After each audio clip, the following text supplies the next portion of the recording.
Família, hoje nós temos um tema bombástico que vai deixar qualquer fã de Classroom of the Elite de queixo caído, cara. Você sabia que o Kiyotaka Yonokoji, a gente sabe que é o cara que tá um passo à frente de tudo, decidiu abandonar a Horikita e fazer o que ninguém esperava. Pois é, ele usou nada menos do que 20 milhões de pontos privados para mudar de turma.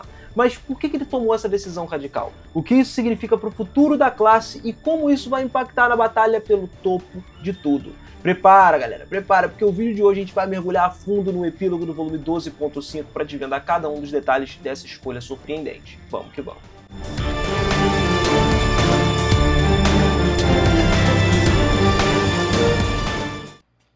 Fala, seus otakus, beleza? Eu sou o Binas e sejam muito bem-vindos a mais um videozão aqui no canal. E olha só, galera, o capítulo principal ele começa numa sexta-feira, com a celebração se aproximando e tal, mudanças de turma, né? Só que lá na sala de aula do curso 2B, a gente vê o Kiyotaka reunindo com a maioria dos colegas dele. A sala já tinha sido totalmente preparada para a próxima geração, agora com 39 assentos devido à expulsão do Yagami também. E olha só, nosso protagonista ele se sentiu um desconforto peculiar quando percebeu que algumas pessoas estavam prestando mais atenção nele do que o habitual. Ou seja, ele não queria chamar a atenção de ninguém. Esse foi a parada que desde o início ele estava mostrando pra gente. Então ele fez o quê? Trocou um pouco de olhares ali com o Satou e alguns amigos da Kei e tudo mais.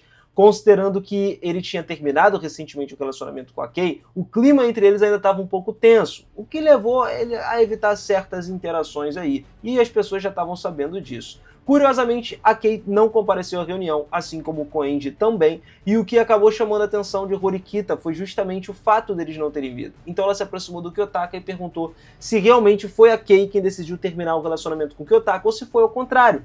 E ele deu a mesma resposta vaga de antes, encerrando esse assunto. Depois disso, Yosuke apareceu lá, se aproximou para conversar com o Kiyotaka também, né, e Koenji e tudo mais. Daí Yosuke reafirmou que estava determinado em cuidar e ajudar os seus colegas, incluindo a Kei e o Kiyotaka. Depois de uma breve interação, então, Yosuke e Horikita reforçaram a mensagem de que o Kiyotaka ele podia contar com ele se ele precisasse de qualquer apoio possível. Mais tarde, a Horikita de novo se aproximou do Kiyotaka e comentou sobre o Hirata, que ele parecia ter aceitado, né, que fez a coisa certa em terminar com outras pessoas e tal, e apesar de ser uma decisão difícil, ela agradeceu ao Kiyotaka pela sua postura, só que mencionou que ele ainda era alguém insensível às críticas, assim como aos elogios também. A conversa, então, levou o Hirata a lamentar a sua incapacidade de alcançar o sucesso sem sacrifícios, ao que o Kiyotaka respondeu que isso exigiria muito mais do que prática. Ele começou a pensar no seguinte: 2 anos escolares já tinham se passado, e são só algumas pequenas frações ali de uma vida inteira que ele tinha pela frente.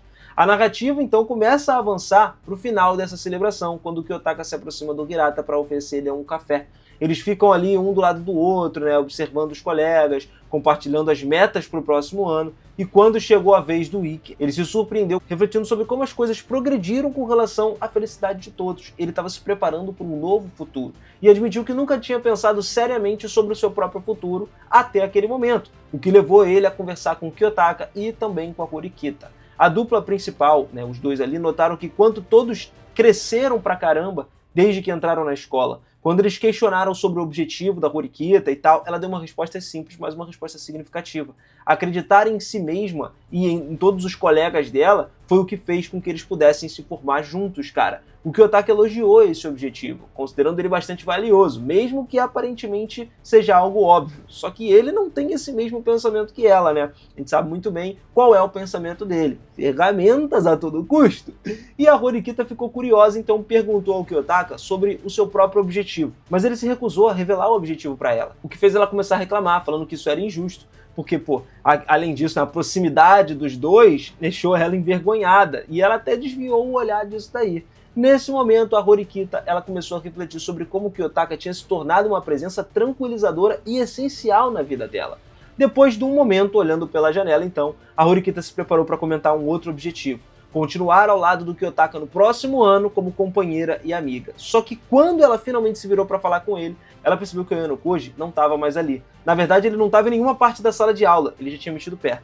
Inicialmente, a Horikita pensou que talvez ele tivesse saído para ir no banheiro e tal, mas isso causou uma sensação de desconforto e de solidão nela, tipo uma incerteza, sacou? E para finalizar esse capítulo, essa parte do capítulo, ainda fala um narrador lá que o Yonokoji ele nem voltou para a sala de aula até que a celebração tivesse terminado. E assim termina o 10º capítulo do volume 12.5.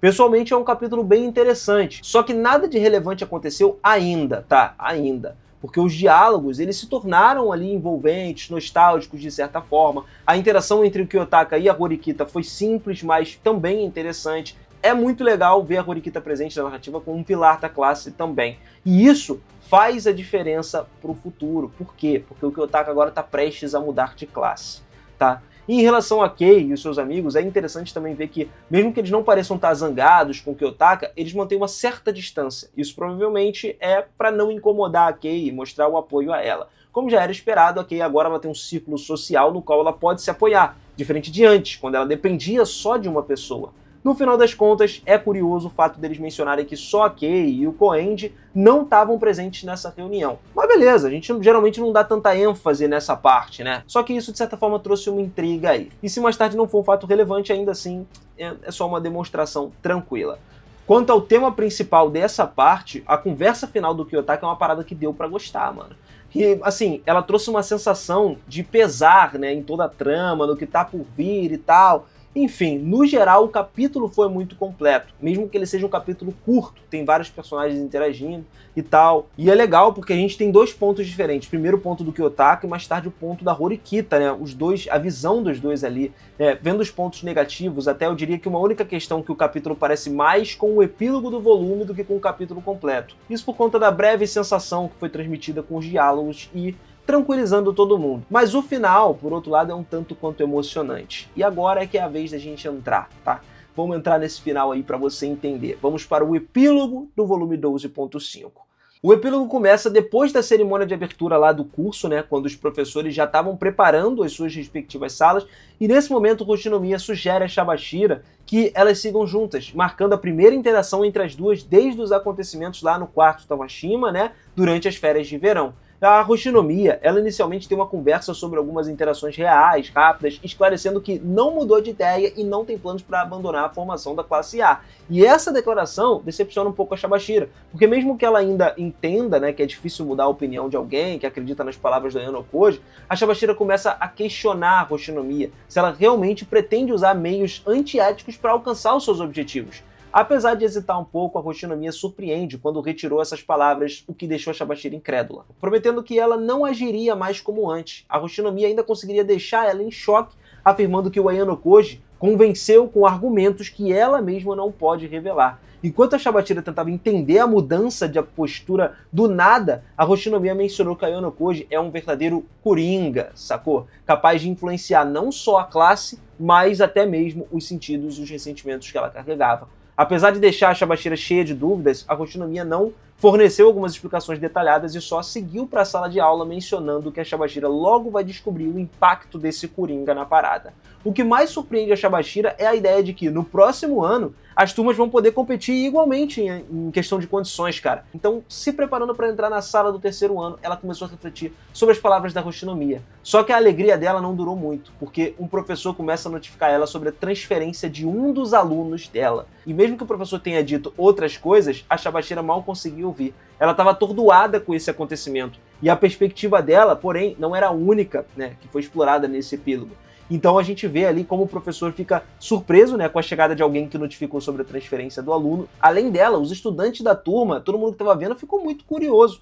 Mas assim, não especialmente surpresos, porque eles já tinham sido notificados previamente disso acontecer. Mashima, por exemplo, responsável pela turma, foi o único que não recebeu, né, essa informação até o último momento. E nesse contexto, nós vemos o Kiyotaka. Ele se apresenta diante da turma toda. Ou seja, ele menciona que ele se transferiu para aquela classe utilizando 20 milhões de pontos privados. Mesmo que não se considere uma substituição, né, para Sakayanagi e tal, o Kiyotaka ele deixa claro que ele pretende manter o espírito de luta do grupo.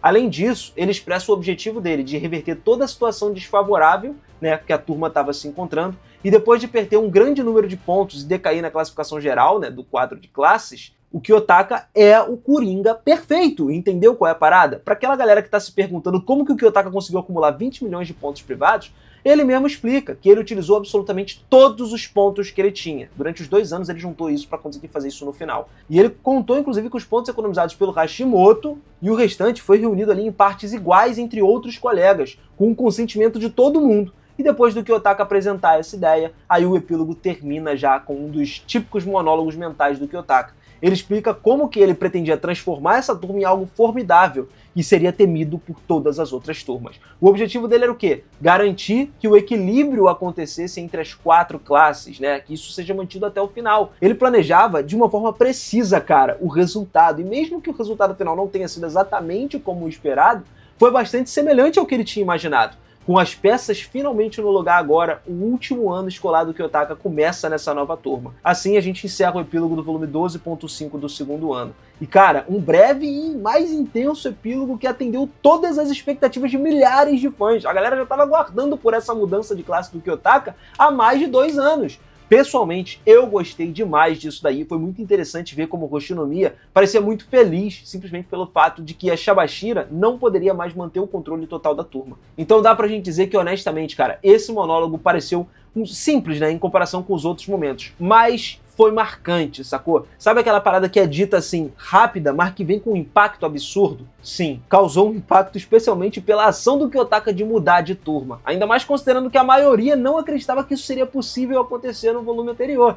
E essa mudança deu um peso de valor ao momento. Por outro lado, eu também tenho que dizer que esse epílogo é um excelente gancho para deixar a gente ansioso pro que vai vir no próximo volume, pro 3º ano. Eu fiquei curioso para ver as reações da grande maioria dos personagens, especialmente do Hashimoto, que deve estar muito satisfeito, né? E da Horikita também, que talvez se sinta deslocada e até traída pelo Kiyotaka. Lembrando que a gente falou dela, ela queria o quê? Ficar mais tempo ao lado do Kiyotaka, conquistar as coisas juntos. Só que agora, irmão, o negócio não vai ser muito assim, não. Agora eles vão ser inimigos mortais, irmão. Quero ver como é que ela vai lidar com a inteligência dele. Provavelmente não vai conseguir. Mas eu quero saber a sua opinião. Me diz aí o que você achou desse epílogo. Como sempre, eu adoro ver os comentários de vocês aqui com as respostas. Gosto muito de trocar ideia com vocês.